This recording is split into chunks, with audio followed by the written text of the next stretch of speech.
The Department of Health and Human Services has recently released the Strategic Directions document, which is obviously very fundamental to the organisation going forward.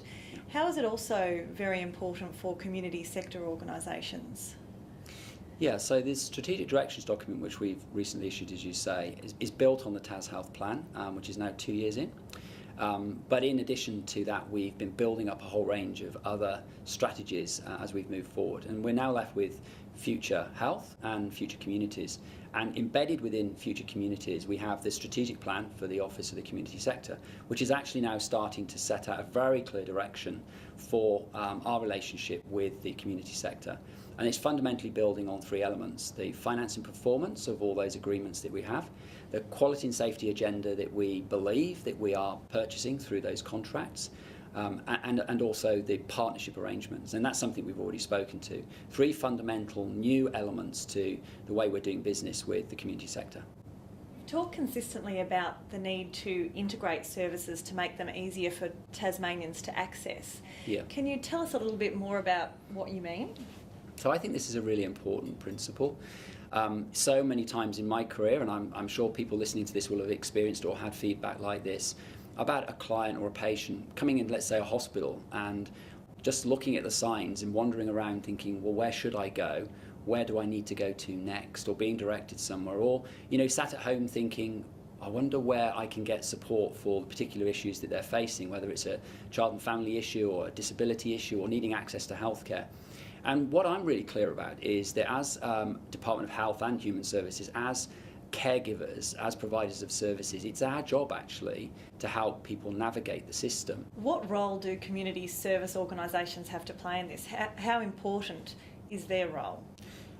It's vital. And we need to actually make sure more people understand the absolutely vital and important role of community sector organisations, non-government providers, private sector providers in the provision of public service. And so we have a large number of agendas. The Office of the Community Sector, which was a manifestation of last year, which is doing sterling work, is actually about building the recognition of the important part and the important role that non-government organisations play in delivering public services, whether they be health services or disability services or children and family or any other combination. We're all in this together, and it's about making sure that they're part of the integration, they understand and we understand the part that they play, and that we actually have a way of contracting with them properly and appropriately. Following on from that, you've also consistently stated about the need for a good relationship between the government and community sector organisations.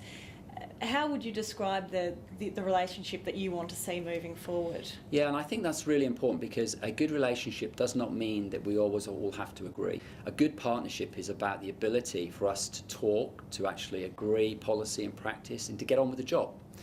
So there is going to be, from time to time, moving and shaking between us around getting the best solutions that are possible. But partnerships, and there are wonderful examples across industry of where organisations have recognised now for a long time that no one single organisation has the answers to everything, that it's about the skills and expertise that's held and bound within different types of organisations, different types of community groups that actually find the solutions. There are really good examples of that actually in Tasmania. I'll not quote them today, but there are really fine examples where government has come together with non-government organisations, with community provider organisations and communities, and have done some really stunning work. Things that government could never buy. And that's the sort of partnership that we need to create, develop and build upon as we move forward.